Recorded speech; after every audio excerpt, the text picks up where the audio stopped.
What's up, everyone? Tyler Tamboline here, aka ToeTagginTambo, back for another edition of the Monday PGA Review Show. Gonna do the same as always. We're gonna go through some of the results, DB stuff. I've got some certain tournaments pegged, my best lineup of the week.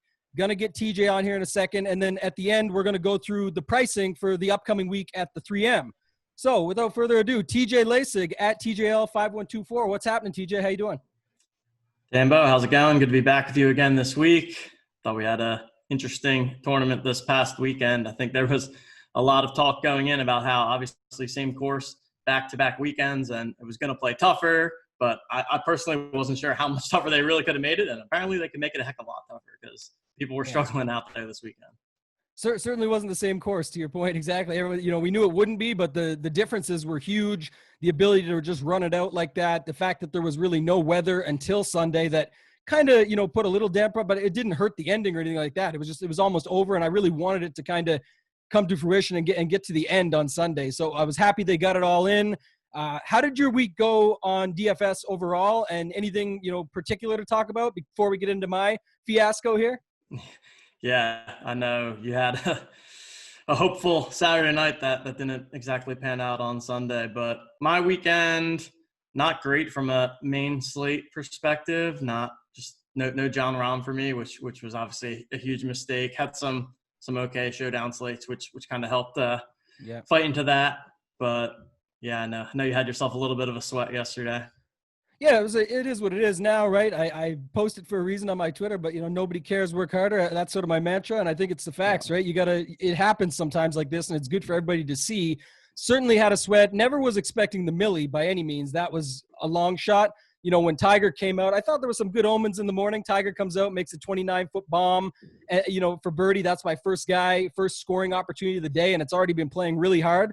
Then you see Patrick Reed come out and just start to go off while Tiger's making pars and grinding along, and then Tiger falls off the rails. Reed keeps going, and then everything sort of went downhill from there. Like I said, I don't know the percentages exactly, but it was certainly a bottom outcome for what could have happened with that lineup. So we'll get into it. We'll start with that. For those of you that don't follow the show weekly, I'm sitting here on RotoGrinders.com, just the main page, got it blown up a little bit so you guys can see it. You simply, for what we're doing when we want to look back, review, see not just, what lineups won, we'll look at those for sure, but then maybe how they built them, construction, certain players they used, who were the difference makers, and go from there. You're going to start with PGA. You're going to go down to Results DB. It's going to load up the dates here at the top. You're just going to make sure it's got Thursday's date in, which it does. And then you can see here, contests. It'll load up all the contests on the side here. If it wasn't quite as zoomed in on the right-hand side, you see the winners, but we're going to dig into them anyway. But this is just a quick breakdown. So we'll start here. We're going to do the $100 stinger. What I chose to do this week was a little bit different. So you can put 83 entries in here, but the way I look at it is I normally put around 30 or so. And I just decided, I don't really want to play a bunch in the Millie Maker this week. So I only ended up playing like 30 in the Millie Maker as well. But what I did is, I put 61 into the stinger. So I know that's not for everybody or what they can do, but I just got sick and tired a little bit lately of the Millie Maker structure, going back and forth, trying to get there. And then it was interesting enough to kind of have a mini sweat there. Like I said, I was never expecting the Millie. But yeah, anyways, get over to the $100 stinger. Here's my lineup that I was just kind of going through and referencing. John Rahm, Tiger Woods, Patrick Reed, Finau, Day, and Willett. And to go through it, first of all, the idea here was, and I don't even have a lot of these guys in my overall pool. The guys I was heavier on were Rahm, Tiger Woods, and then a little bit of Willett in there. But the idea in this lineup was to get some of the 8K guys. And we'll see that sort of a theme as we go through these, TJ. But I think last week, very common with all those guys coming in at 9K. We kind of previewed it a little bit last week on the Monday show, that it would look like you'd see a lot of lineups with 3 9K guys. So the only thing I was trying to do a little bit different was get 3 8K guys, get that range hit up a little bit harder, especially at the bottom end, because I actually had a lot more answer than Reed at 8,500, and even more Berger, who didn't do anything, obviously, and didn't even get there. But this is a lineup where I'm trying to sort of leverage my own lineup pool and construction. So bottom line is, what ended up happening was Willett shot an 82 on Sunday, so that was quite the implosion. Day actually had a decent week putting overall. But, he said he left some out there. I get that he really probably didn't. But the issue for me was, the 5-footers. He had quite a few of those for a guy that typically makes everything from within 10 feet. I think he had 3 missed 5-footers on Sunday, a couple of them for birdie. So that stung a little bit. And then, like I said, Woods came out hot and disappeared. Finau was another one, proving again, I don't know if it really is the Puerto Rico Open curse, but it's been tough for him, and it, you know, just didn't feel good coming into Sunday, and it certainly didn't play out. So overall, TJ, what do you think of the lineup? Anything that you notice, or, you know, just bad luck? What do you think? I think it's a very solid lineup overall. I think it, like we talked about last week, thinking that a lot of popular roster constructions would have 3 9K guys and maybe have 1 8K or bypassing the 8K entirely. So I like that idea of targeting these guys in the lower 8K range at some lower ownership. I think it also goes back to what we talked about last week in just targeting golfers that are good golfers long term, right? I mean, Reed, Finau, Day, 3 guys that have had their moments in the past. Obviously, Finau seems to not be able to get it quite done on Sunday for whatever reason, but certainly a good play last week. And Patrick Reed, a guy that can always get hot and make a lot of birdies, which I think we saw him do yesterday on Sunday. Yeah, Finau, like you said, can't get it done on Sundays. I think what you're saying is I'm the Tony Finau of PGA DFS. You know, get there, have a little upside each week, it seems, then not seem to be able to close. That's kind of what it feels like. Like I said, it's a little bit frustrating, but the bottom line is you can only continue to do this, right? You got to put yourself in position. There's 2,700 people in the field. One last note, you know, I actually thought, just so you guys know, in my build process, I thought that this range being so low owned that I would at least get one more guy under 10%. It just happened to be that they all came really close. So it's not, you know, like I'm not forcing that. It's just an overall thought process where I'm saying, look, I know Rahm and Tiger are going to garnish the ownership here, but, you know, and I knew Willett would not, but I wasn't sure. I thought at least one of these guys would come in. Actually, I thought one of them would come in around 5, 6, 7% in that range, but it is what it is. This is sort of where you end up. Shout out to Bolwell B. He's the winner. RG member, which is awesome to see. He had, three of the same guys, Rahm, Reed, and Finau. X, who I'll show you in a second, because we haven't done this a lot last couple weeks, my pool, but I actually had a lot more X than some of the other guys in that lineup, but I did have more Tiger. So, you know, I had Tiger there versus that. He had Fitzpatrick. I had Day, you know, similar price point there. And then Reevy was another punt play that I liked. So one thing we don't do every week before we get into these other tournaments, I'm just going to go here and show you guys, is you can click over to ownership, put in the person's name. You want to see their pool. And we've talked about this in the past. It's, you know, not always about who the winner is. Obviously, you know, shout out again to WLB. Great lineup, takes it down, gets to 50,000. That's amazing. But if you look, you know, there's 2 entries in there. You can look and compare, but he made an excellent lineup, and that's what gets to the win for, you know, Petty Theft. We're going to talk about again later. Another great showing for him. Happy to beat him in this one, but I know he had himself another good week. We'll get to that at the end. But if you look here, you know, I had 61 lineups, and you kind of want to look at how was the pool built, and it's listed right here on the right. So you can see who my highest owned golfers were. You can see what they were owned by the field. You can see how many points they put up, fantasy points on DraftKings, and then you can see my ownership, and it shows in the brackets the leverage that you had there. So just to notice it, you know, I had more Tiger than X, but I still had a lot of X, right? You go down some of the guys. Willett was one of the plays where I did take a little bit of a stand, so that's why he shows up in that. But if you keep going down, you know, Fitzpatrick probably was never going to make it in there, right? He was only in 3% of my lineup, so he wasn't going to get in, but he could have over Day. I mean, I didn't have the money left over there. I would have to make some changes, but if you look, Day was actually only in, 1.64% of my lineup. So it just goes to show you want to spread your pool out some. You can sometimes get the right mixes together. You know, Reed was right there sitting around. I had him just under 10%. All this stuff you guys can dig into. I think it's a good way to look at just how people build their pools and then go into their actual construction like we just did. I'm going to flip it over now, TJ. We're going to talk about the Millionaire Maker. I'm sure you can see this on your side, but the first thing to notice is right at the top. So there's a tie. These guys, I'm sure they're okay chopping it up. It's still a big payday for them. But the interesting point was they actually didn't even have the same lineup. They had a different build altogether.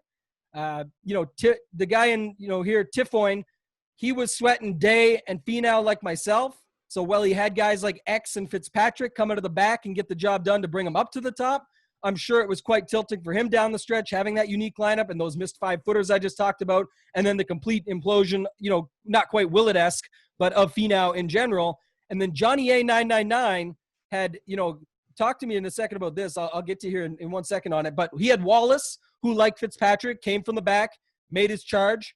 also had X who made his charge. Really low owned, great play this week. Palmer, who we'll see again later with the situation there, as I mentioned, with Petty Theft having another great week. But talk to me about Patrick Cantlay. I mean, it had to be tilting for Johnny A. I know it was tilting for me. I just went back and showed you my ownerships in the $100. He was by far my most owned. Did you have a lot of Patrick Cantlay? And, what was it like to see that? Because it was not a great Sunday for him and really not a great weekend overall.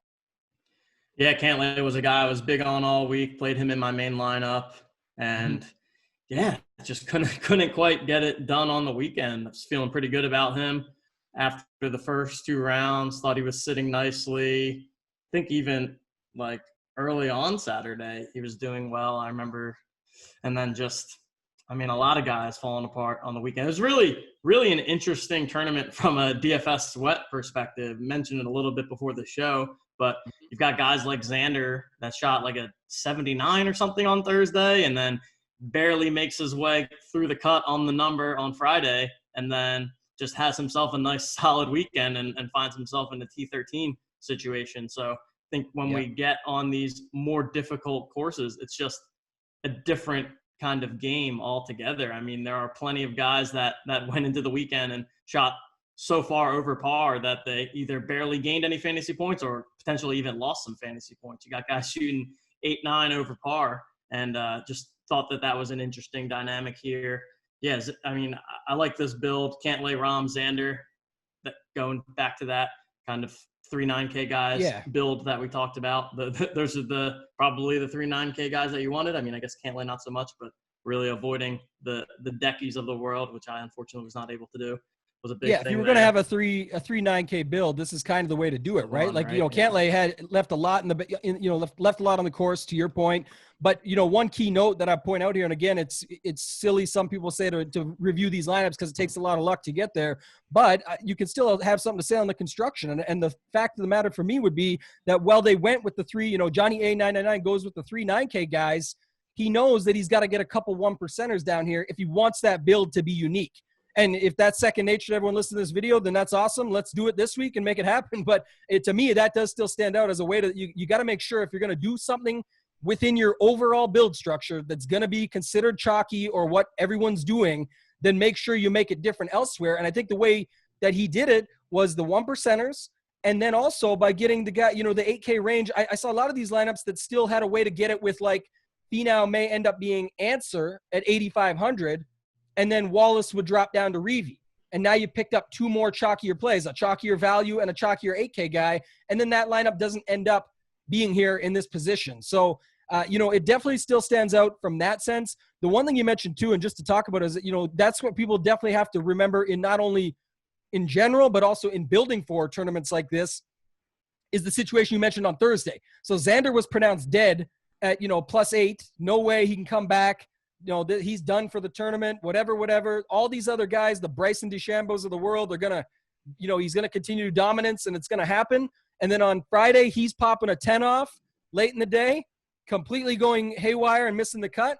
Xander's grinding his way back. And then the other note is just on the cut line, I teased about it. And that's why I kind of got to stay off Twitter on Thursdays because it just gets, too much with the tilt.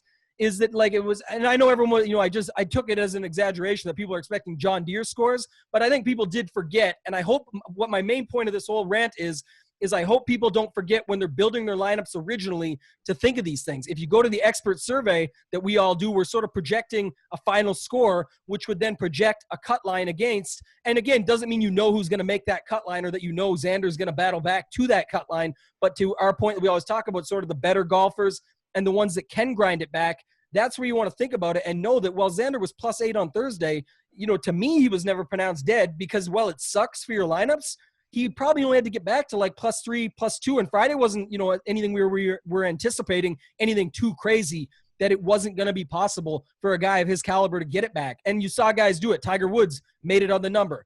Brooks Koepka made it on the number. These guys were right there. And I know it didn't really mean anything over the weekend besides Xander, but the fact of the matter is these guys still got it back. 6 out of 6 was still pretty low in general because of that, like the Caseys that missed and all those plays.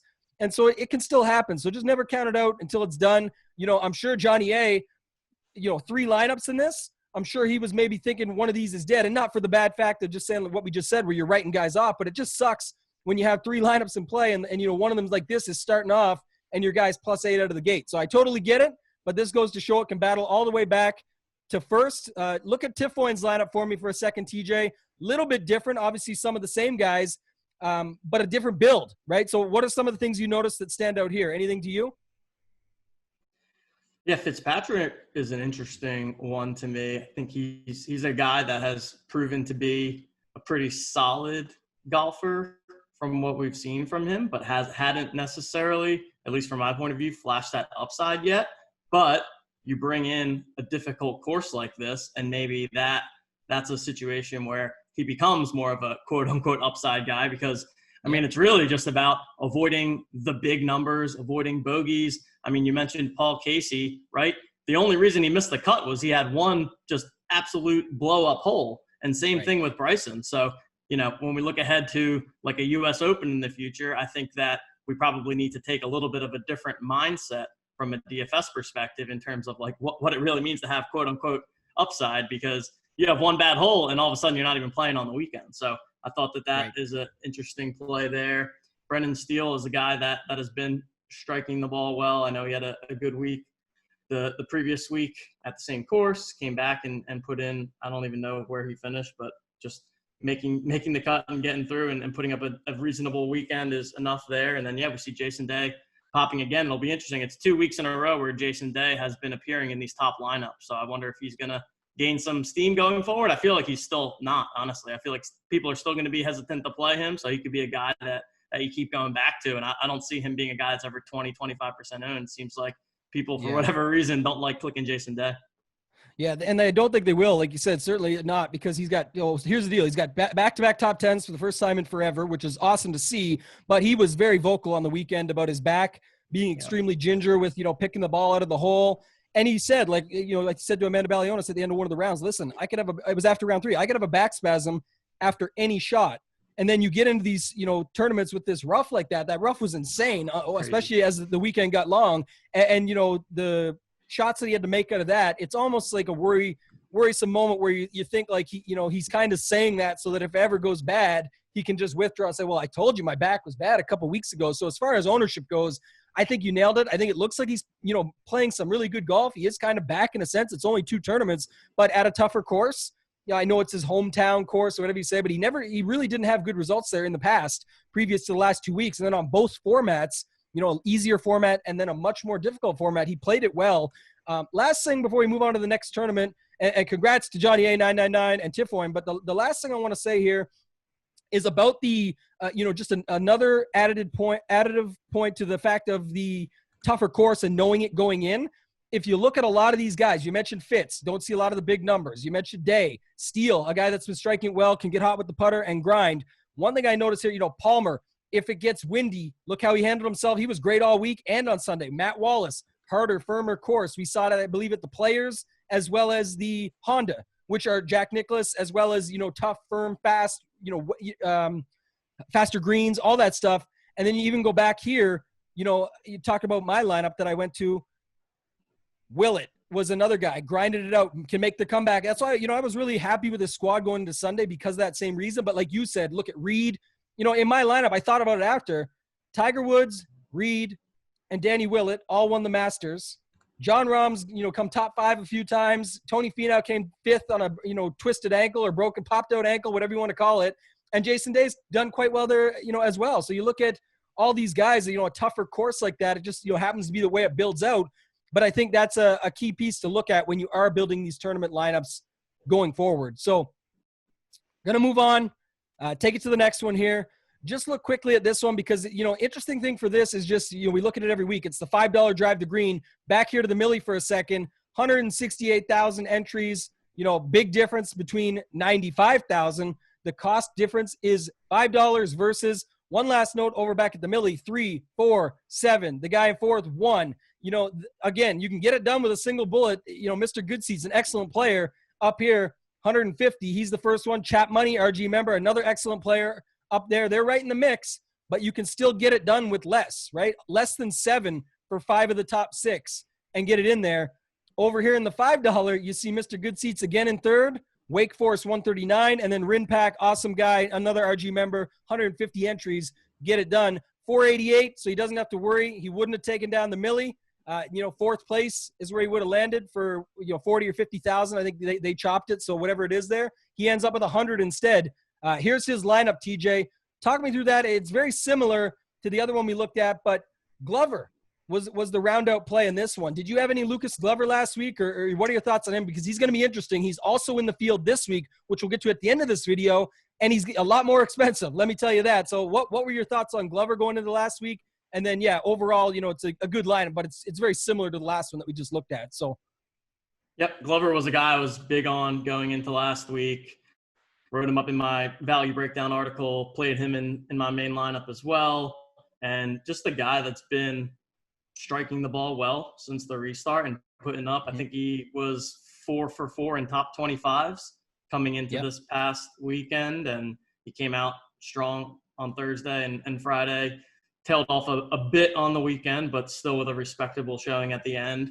But he's the kind of guy that I probably prefer more when he's in that value range as opposed to paying up for him in an upcoming week like this. I don't know his price off the top of my head. I think he's that'll be a big theme here. This week. Yeah, 9,400 is a tough price to pay for him. And that's just transitioning from last week into this week is like night and day when we're looking at the field. So I think it's going to be a completely different shift in thought process. And that's just one of the things that's really interesting about PGA DFS. Like, you look at a basketball or an NFL, MLB, like each slate, of course there's different teams and different players, but it's mostly, they're playing the same game every time. Mm-hmm. PGA, it can be very different strategies from one week to the next, depending on the course that they're playing, depending on the strength of the field. So I think becoming a well-balanced PGA player really involves how you think about each of those unique situations and how you adjust your strategy and the way you're building your lineups accordingly. Certainly, and I think just back to the lineup being so similar, so we're not going to do a full-on analysis of it or anything like that, but if you look at Glover, 7,100, it was the same as Tiffwein's lineup in the Millie, but Steele at the same price outdid him. So maybe Rimpack's happy though, right? If he has him in there, then it's the lamp that would have chopped the Millie. So a three-way chop would have been something else with the two of them having the same and then one not. That would be worse for Johnny A 999 there. But anyway, we'll move on. Signature holes, another one I always like to look at, and then we'll round it out with the 3K and the preview for next week. But signature hole, back to what the theme. Last week, the $5 actually winner would have taken down the Millie. This week, you'll see it's going down, right? 501, you go down to the $5, it's 488. And then when you get into the even smaller fields, as always, it's going to be less points needed. So 475.5, Adir's 2003. Congrats on the win. $250,000 richer. Here's the lineup, TJ. Again, another very similar one. The interesting thing about this is it's basically my lineup. It's Fitzpatrick and Reed swapped. I maxed out the salary at 8,400 with Reed. This player, Adir's 2003, had Fitzpatrick at 8,100, and 475.5 would have been second for 20,000. So there was my mistake. But again, we've talked about this style lineup, and overall, it's a good lineup. A couple things here. So 5 entries can still get it done. We've mentioned this week after week in this 555. If you're not doing satellites, $9 satellites, whatever, $27 satellites, there's ways to get into this where then you can have this shot.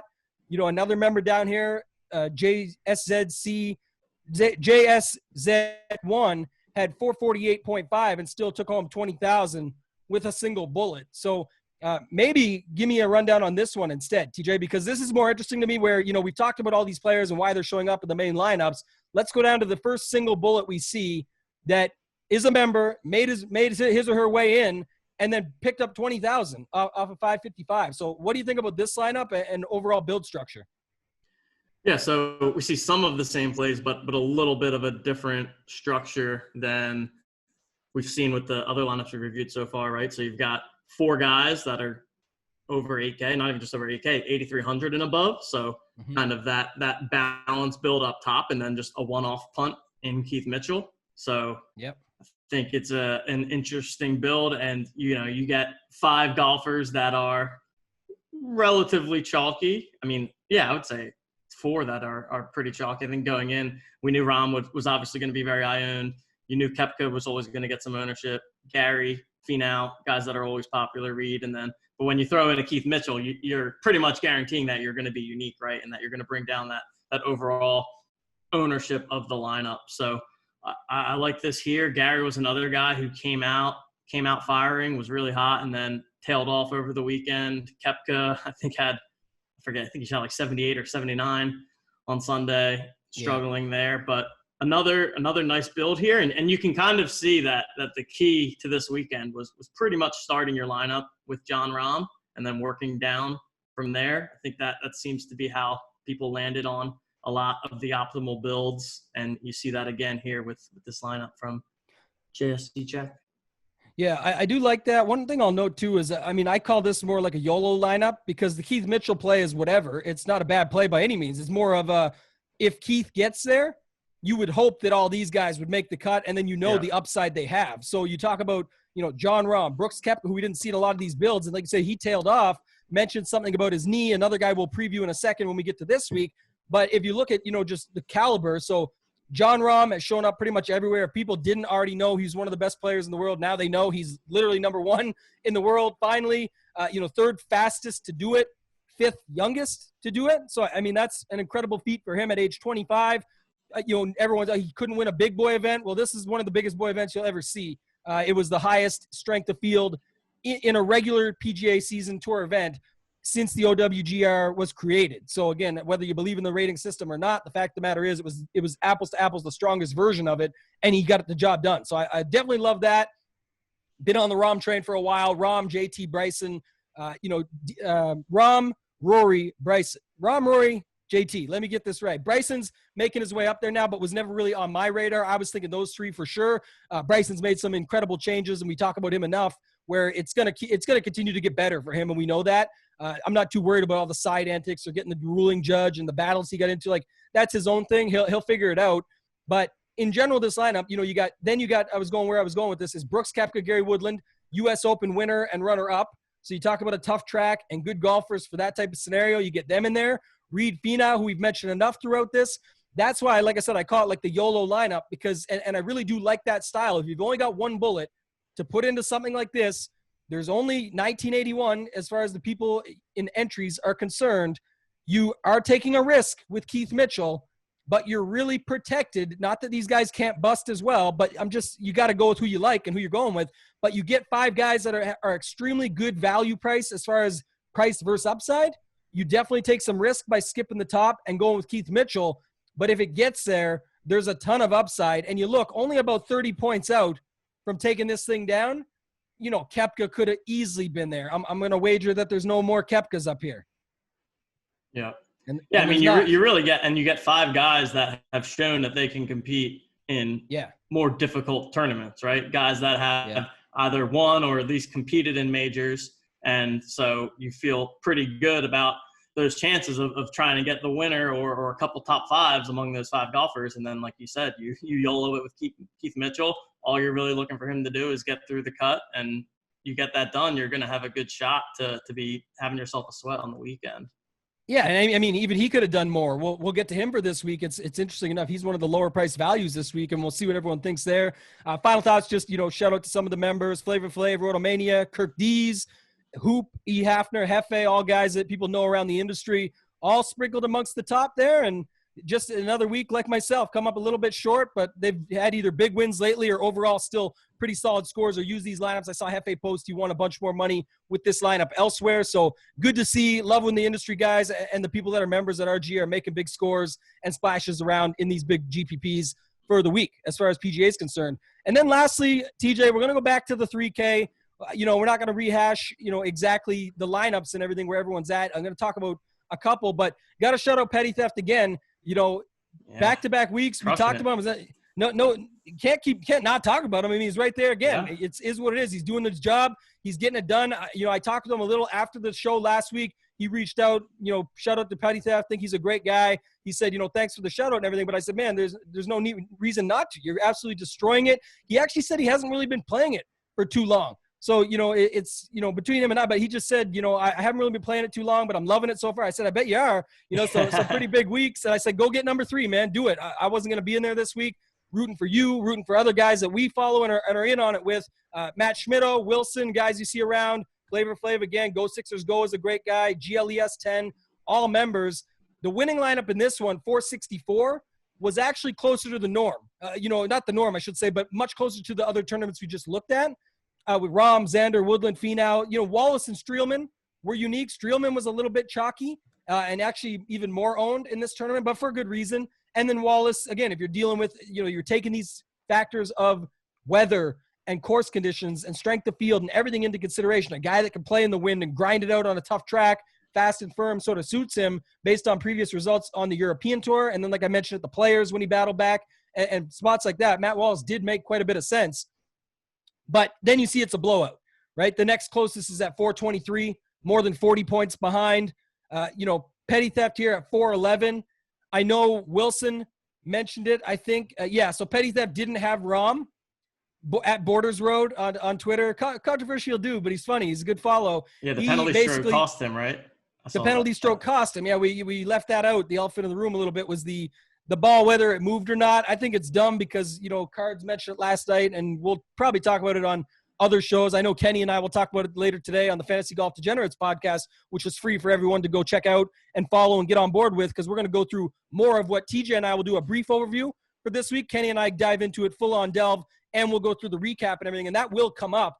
But yeah, it cost Wilson 20. I think it was 20. I don't know if it's 20,000 because they chopped it, right? Like you got to look at 40. I think it was 10. They were both at 40,000 because they were chopping up these two scores, right? So it cost them 10,000 there. But at the end of the day, the Rahm penalty stroke was kind of stupid because it's a one-off thing where the camera happens to be on him. I'm sure it's a million times over the weekend. I know even my own lineup, I was sweating the Finau one on Saturday. Lots of guys had that on tape.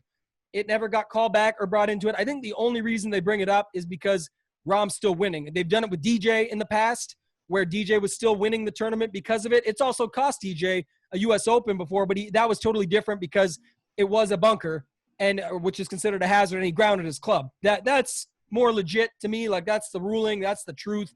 Everybody saw it, this, that, and the other. This is still rules are rules. I get it.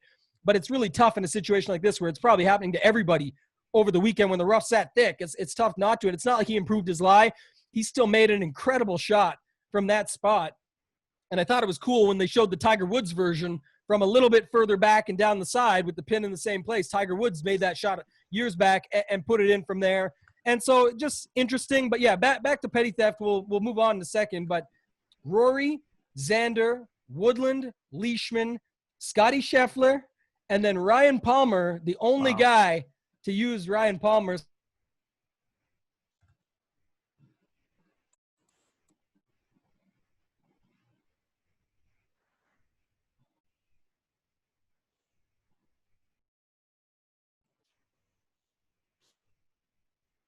Talked a little bit about last week, but you can go into it a little more here. And then just, Leishman, Scheffler, Palmer, guys that you wouldn't think are too popular, and he's got all three of them in the same lineup.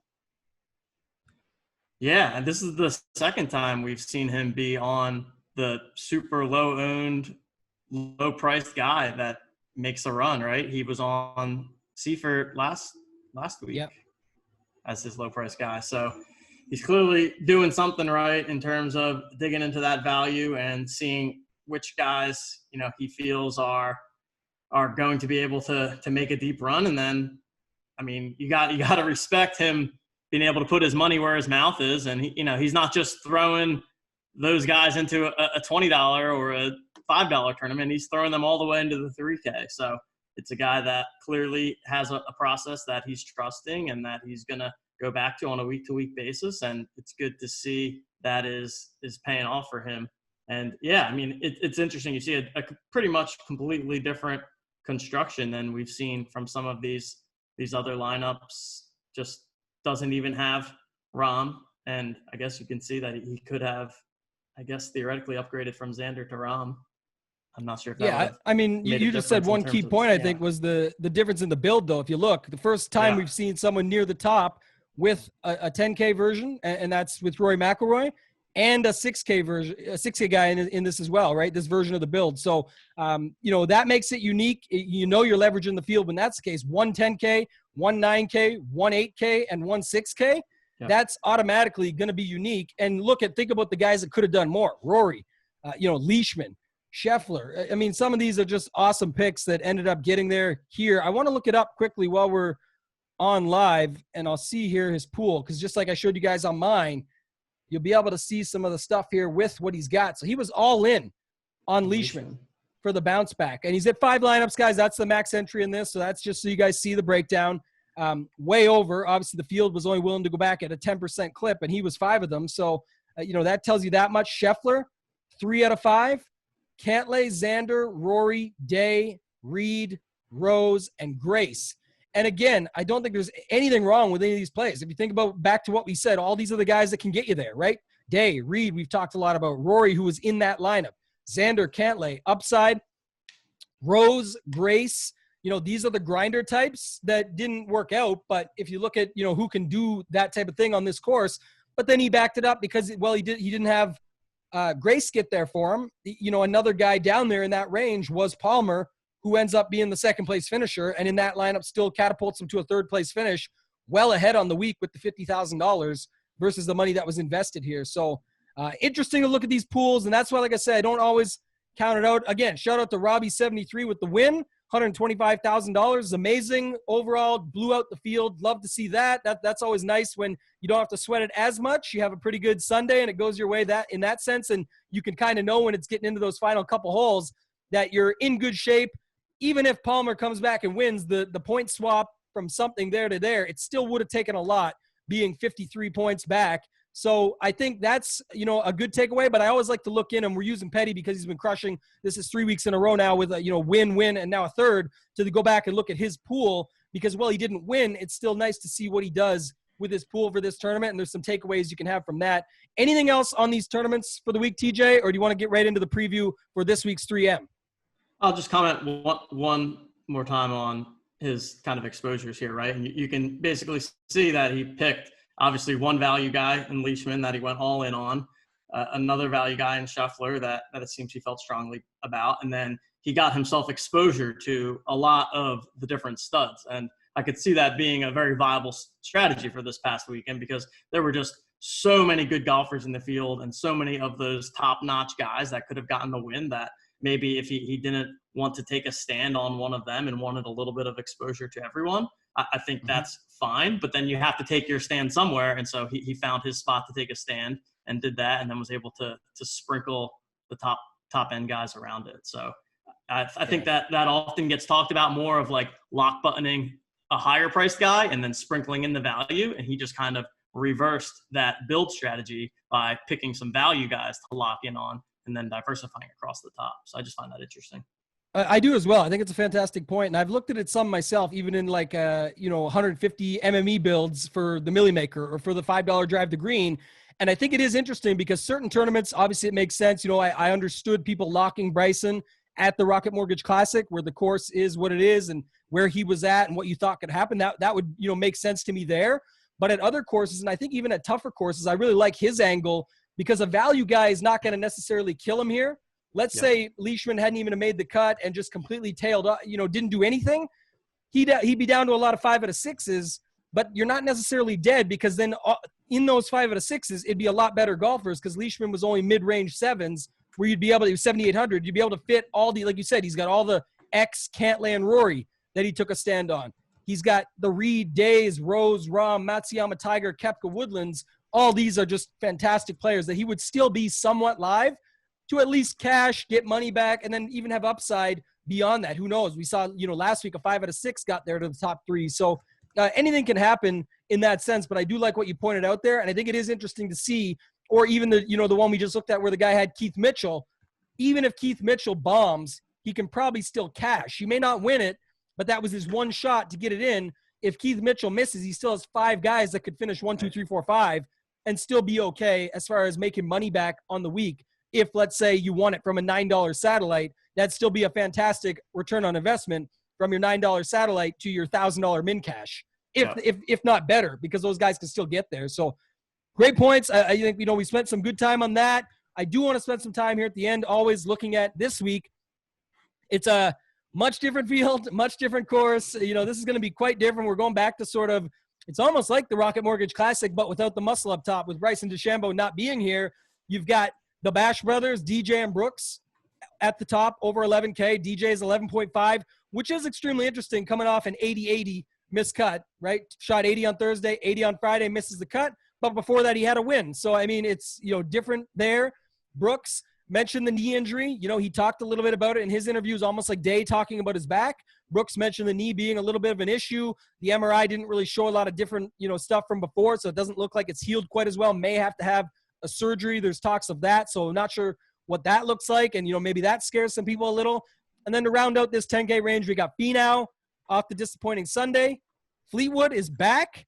I believe someone mentioned he posted, he shot like a 68 or something at Shinnecock over the last little break here. He posted it somewhere, whether it was Instagram or wherever he might have put it. I'm going to look that up after. I'll have more details on it on the DGens podcast with Kenny. And then Casey, right? Casey, like you said, one bad hole. So give me your initial thoughts on this upper 10.1 to 11.5K range, TJ. Yeah, it's going to be an interesting week. Like you said, similar to the Rocket Mortgage Classic, but also I think Bryson was, like, to me, head and shoulders in that field, whereas I don't really, at least personally, view DJ the same way. So I don't think that we'll see Dustin be, 40% owned like Bryson was that week. Right. And, yeah, it's going to be interesting. I mean, you've got three guys that let people down this. I mean, DJ, like you said, tough weekend for him. Brooks with a really poor Sunday. Paul Casey missing the cut. So you've got three guys there, and then you've got a guy that we haven't seen so far in this reset and haven't seen in a while in Fleetwood. Finau had the deep run, but then busted out. So I'm not sure where the initial lean is going to be. Fleetwood's a guy that I always tend to like. I think he's just a pretty solid ball striker, solid all-around golfer. 10.5 is a pretty reasonable price for him, so I could maybe see him becoming the popular guy in this range. But Casey's tough to pay 10-1 for just because of the upside. So I feel like he's a guy that people like to play when he's in like the high sevens or low eights as more of a mid-value guy in stronger fields. So he may not get a lot of buzz, but again, at the same time, one bad hole, like, not only would he have made the cut, but he was in like half decent position. So yeah, that's a hard one to judge too. And a guy that I think I would definitely love to be going back to if it weren't for the 10-1 price tag. But yeah, I guess no super strong takes. I would say that my gut instinct is Fleetwood is probably my favorite guy in this range. Yeah, and initially I think he's going to be the most popular. I just think it's someone that the price is right. People know that he's probably better than he is. It reminds me of almost it's interesting they're both Englishmen, but think about Hatton when he first comes back, and enough people still go to him because they just know that he's probably still better than that tag. And you look at Fleetwood versus Finau, the conversation comes up about back to Hatton before he got the API win was these guys can't win over on the PGA Tour. Hatton's got it done. Fleetwood still hasn't yet. Finau's got the Puerto Rico Open, but people don't give him that as the the big deal. I think they showed the graphic yesterday, and people were loving it and just making fun of it. Is he's got like 4,500 FedEx Cup points. FedEx Cup aside of how much they remind us about that all year, but the point is, it was 4,500-ish FedEx Cup points without a win, and the next closest was Charlie Hoffman with like 21 or 2,200. So it's just like Finau's always in the mix, and coming top 5, but he can't, or top 10 like yesterday, but he can't win. DJ, I think people still go back to. Brooks is probably the one that goes completely overlooked. I don't know that people will want to pay 10.9K for Finau, and so that is interesting to me. I kind of like that for GPPs. I like Fleetwood, and I really like, I'm like you said, I don't really like that price tag on Casey. The bump is quite substantial. I know it's only one bad hole, but it's not even that. That's why, I still could kind of like him, to your point, but it's almost like, does he have the same upside? If I'm playing Fleetwood or Casey, you can play both. You can put both in your pool. I'm not saying that. I just prefer Fleetwood. DJ, go back to the well. He can just – DJ has no worry or memory of anything. He just goes out and plays the next course. This course is going to be much easier. He's not going to be as annoyed or angry as he was at that course. He was showing it a little bit towards the end. He was just done with it. You could tell. But I think he can bounce back. Moving down a little bit here, we've got Bubba, the winner from last year, Matthew Wolf, Lucas Glover. We talked about it, 9.4K. Henley, 9.2. Harris English, 9. So the 9K range this week, much smaller.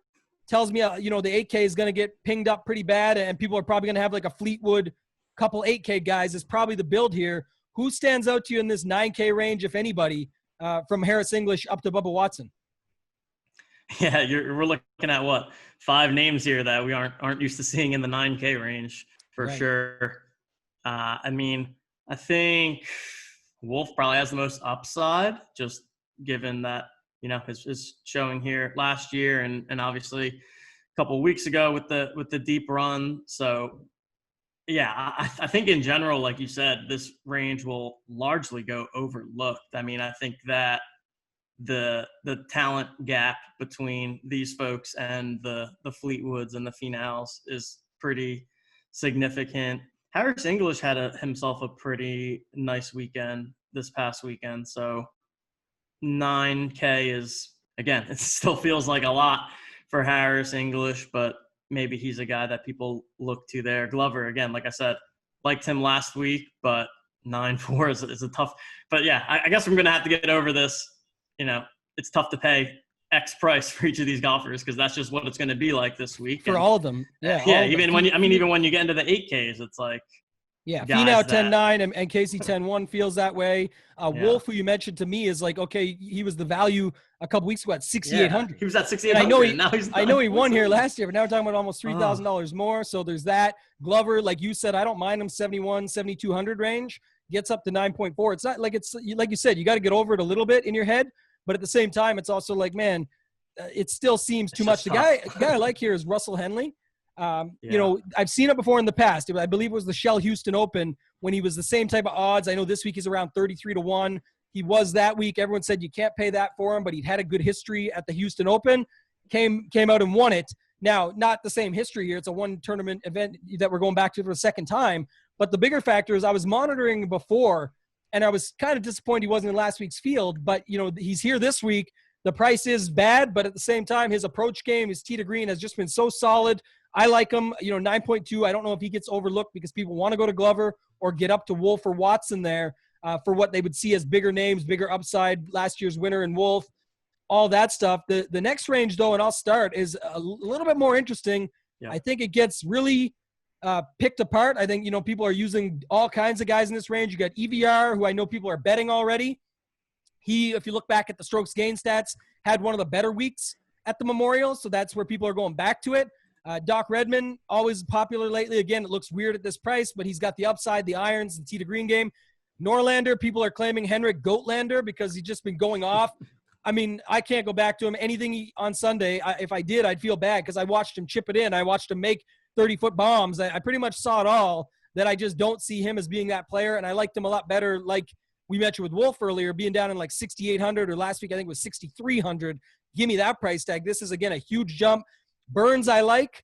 List, I like. If List is going to be 30%, I don't like. So I'm just being clear here. We'll go back to this, and this is an initial overview. Rogers, I think, is interesting. I keep playing him, so I like that one. Never get Ryan Moore right, so we'll leave him out. Never get Harmon right, so I'm not sure on him yet. But the guy I will go back to, because I'm a glutton for pain, is Max Homa. Me too. My goodness. Did you see the way he was chipping on those par fives? 2 par fives. He's right around the green in 2. And then he takes 2 doubles. Yes. How? Oh, I played him on main line. I don't know. So frustrating. The price only went up some on him. And one thing I will say, I'm probably going to go back to him. Oh my goodness. I have to, yeah. Because one thing I will say, just from knowing and watching a lot of golf, European Tour as well, is that EVR is going to get pretty popular here, it looks like. And I'll probably have some. I do like his game. It's steep price. But one thing I'll say is EVR does not really have any around the green game himself. And the irons are what they are. So, they were definitely better. But Homa hasn't been bad the last little while. So it's almost like, EVR light in Homa. Yeah. And then you got to hope that he's just hitting the greens so that we don't need any of this around the green game. Because, yeah, they're both pretty bad when it comes to that. Any other guys stand out in this range for you? I mentioned Burns just because I like, Bermuda we're going back to. I like Bermuda Burns. We'll get to another guy later in that sense. But anyone else in here you really want to talk about? No, I think you hit on all of them. And like you said, I can see this becoming a pretty popular range that a lot of people are going to play in, starting up top with a Finau or a Fleetwood, and then peppering in some of the 8K guys, and then finishing with some value. I agree with you on the Norlander thing. I mean, I had played him 2 weeks ago, and so I was watching him pretty closely on Shot Tracker and just saw him like making 50-foot putts, 30-foot putts, and I was like, man, I can't go back to this guy. There's no way he can do that again. And he did it again. I mean, he did it again. So I'm with you. I'm gonna keep going with that philosophy of he's not going to be able to do it again. But and Redmond, I think, like you said, is going to be a good solid play there. It'll be interesting to see between EVR and Redmond who nets out as the more popular, more talked about guy. But will be an interesting range, an important range to get right. There's just enough pivots in here for me, and that's the one thing I'll note. And back to when we talk strategy at the top of this, that's why we do it, right? It's some of the stuff is, we're talking about winning lineups and et cetera, et cetera. But the point is more, we've talked a lot about those constructions. And if you can already see it this early in the week, it's not going to change enough. I mean, there's not enough people watching this show to care or anything out there where it's going to be like, oh, that's the automatic view. But with us looking at it firsthand every week like this, I think what we see right away is Fleetwood, EVR, List, and maybe, Harman or one of the, like, it's going to be a build like that. So if you are in these tournaments where you have to sort of leverage that thought process of what the construction is going to be like, and that's why when people say, well, what's the best lineup construction? It's different every week. It changes. But what we're trying to do is leverage what the other people are doing in the tournament. And if you're not thinking about that before you go into building your lineups as a whole, as a single build, whatever it might be, we just talked about the petty theft with 110, 19, 18, 16, way different than what everyone else was doing. The point is more, and then the other lineups of 3 8K guys where most weren't even on one, let alone two. Like, there's all these factors that you have to be thinking about when you're building your lineups. And then you can see who fits within it and what your overall chalk is and so on and so forth if you want to do all that. But I guess that's the first thing that stands out to me. We're not going to really go too far down here, but just to hit into the 7K range, you can see my screen there, TJ. Is there anybody that stands out as I'm scrolling through here from, 7.9K down that you want to talk about? Let's see. Ortiz is a guy that always pops in me for like showdown contests. So I've never really played him in a full slate before, but he's the kind of guy that maybe in this type of field you need to start taking a look at. I know that Stallings has had some decent showings recently, and another guy that can potentially put up some scoring. So we'll see on him. Man, it gets pretty.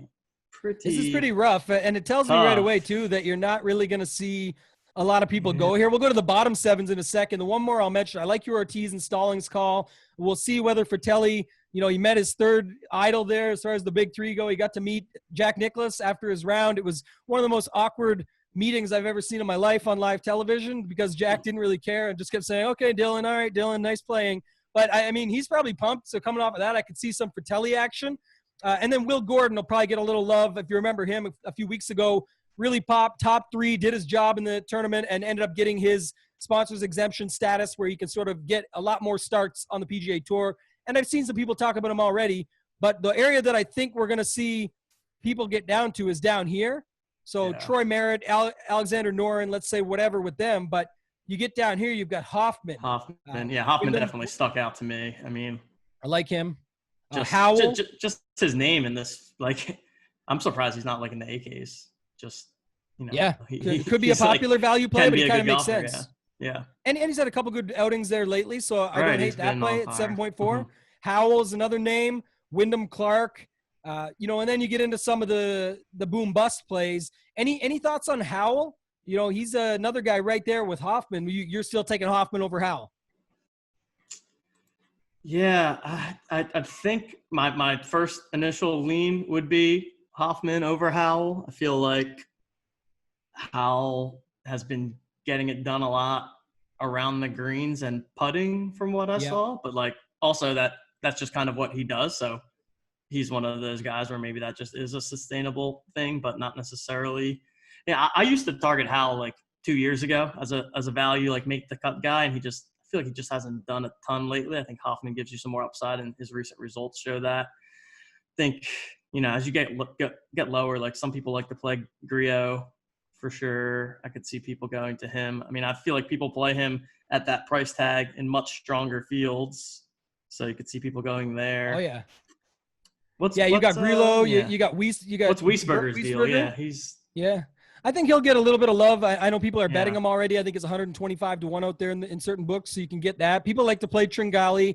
You got your crazy upside plays here. So Wyndham Clark usually gets a little bit of love. And then the two here I see is Ryder and Ventura. And Ventura's a teammate of, Wolf and Hovland, OSU. So, he'll get a little bit of love, playing a little bit better on the Korn Ferry Tour lately. I think he's going to get some mentions. Mm-hmm. But Sam Ryder's the guy. I like Sam Ryder at 7.3K at an early look. I think upside potential 7th, I think last time out that he played. I'm not sure if we get it all here, but I think he got I'm not sure if it shows here, but I know he had a good outing one of the last times out. I think it was. Yeah, I recall that as well. Let's see. Not sure if you got on here. So you can look it up while I scroll yes, through. 7th at the workday. It was 7th at the workday. Okay, I'm not sure why that shows a little different. But gained 5.4 strokes tee to green. Gained off the tee, gained on approach, even gained putting. Lost 3.8 around the green. So maybe a guy where, where he's going to get himself into trouble is if he's tough on approach. Then you'll probably see him flame out. Are people done with the Kyle Stanley thing? I feel like I think they are. He just and I burns don't mind people that. every time. Yeah, he crushes people. But this is but exactly I mean, at it. the same time, people, like I said, he's always this price, right? Even in the strong fields, and people talk him up in those fields. So then why aren't you going to play Kyle Stanley at 7.3 in this field? So. When he used to be the guy you'd see up at 8,800 or 9,200 in a field like this. Exactly. He's got the ability, and that's the thing. And I think a lot of people will go for those boom bust plays down here, and I don't hate it. I'm just saying you got to kind of monitor it a little bit. And then you've got even more of them, right? You got Aaron Wise, you got Tom Hoagie, Taylor Gooch. I like Taylor Gooch this week as well. Chase Seifert will probably be popular after what we saw from him in the past, and I don't think there's any reason not to go back at 7,000. It's definitely a good play there. And then there's just a bunch. The one more I was going to mention down here, and then we'll cut it off, is just Keith Mitchell. Likes the Bermuda greens. He's kind of like, if we were talking about the Rocket Mortgage Classic and no one was really on Wolf that week, I shouldn't say this. There was lots of people on Wolf that week for sure, but it was because 6,800 and the upside that he has more than is Wolf going to be the best play. It was more of that's a better boom bust play than some of the ones around it. And I feel like Keith Mitchell could be that here. I know the Memorial is an extremely tough tournament. Now you get him back to a course that should suit him a lot better. Bermuda greens, we know he likes those, right? But the big thing for me is just 6,900 in a field like this for that upside. I'll take the shots there and take some risk on that. What's your thoughts on Keith Mitchell? And then anybody else you want to talk about before we get out of here?